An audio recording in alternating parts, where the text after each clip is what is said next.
ஒரு புது ஏடிஎம்மோட பின் எப்படி செட் பண்ணுறது தான் இன்றைக்கி இந்த வீடியோவில் பார்க்க போகிறோம். vlog number 34.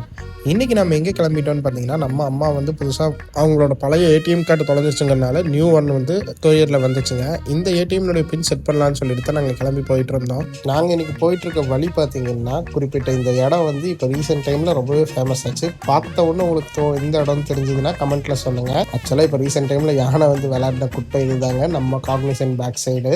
ஆக்சுவலாக நம்ம சிடிஎஸ் ஆஃபீஸ் எல்லாம் லொக்கேட் ஆகிருக்கிற இந்த காக்னிசன்ட் சென்சஸ் பேக் சைட் ரோட்டில் தான் இந்த குட்டை லொக்கேட் ஆகிருக்குங்க. கொஞ்சம் குளிக்கலாம் முடியாது, ரொம்பவே டேஞ்சரஸான பிளேஸுங்க, பார்த்துக்கோங்க. ஆக்சுவலாக இப்போ இன்றைக்கி நம்ம துறையூர் இந்தியன் பேங்க் ஏடிஎம் வந்தோம். தம்பி பார்த்துக்கோங்க, இந்நேரம் ஒரு பிள்ளை ஹக் பண்ணிட்டு இருந்தான், இப்போ தான் தப்பிச்சு ஓடிட்டு இருக்கான். ஓகே, நம்ம விஷயத்துக்கு வருவோம். இந்த ஏடிஎம் கார்டுனுடைய பின் செட் பண்ணுறது எப்படின்னு பார்த்தீங்கன்னா, புது ஏடிஎம் கார்டை நீங்கள் போட்டுக்கோங்க. இதில் வந்து பார்த்தீங்கன்னா ஜென்ரேட் பின் ஒன்று இருக்கும். அந்த ஜென்ரேட் பின் செட் பின் அந்த ஆப்ஷன் கொடுத்துக்கோங்க. ஜென்ரேட் ஓடிபி கொடுத்துருங்க. உங்களுடைய அக்கௌண்ட் நம்பரை கரெக்டாக கொடுத்துருங்க. இதுக்கு முன்னாடி என்ன அக்கௌண்ட் நம்பர் கொடுத்துருக்கீங்களோ அந்த அக்கௌண்ட் நம்பரை கொடுத்துருங்க. கொடுத்தீங்கன்னா மறுபடியும் செகண்ட் டைம் அதே அக்கௌண்ட் நம்பர் கேட்கும். மிஸ்மேட்ச் ஆகாமல் கரெக்டாக கொடுங்க. கொடுத்ததுக்கப்புறம் பார்த்தீங்கன்னா உங்களுக்கு ஒரு ஓடிபி ஜென்ரேட் ஆகி வரும்.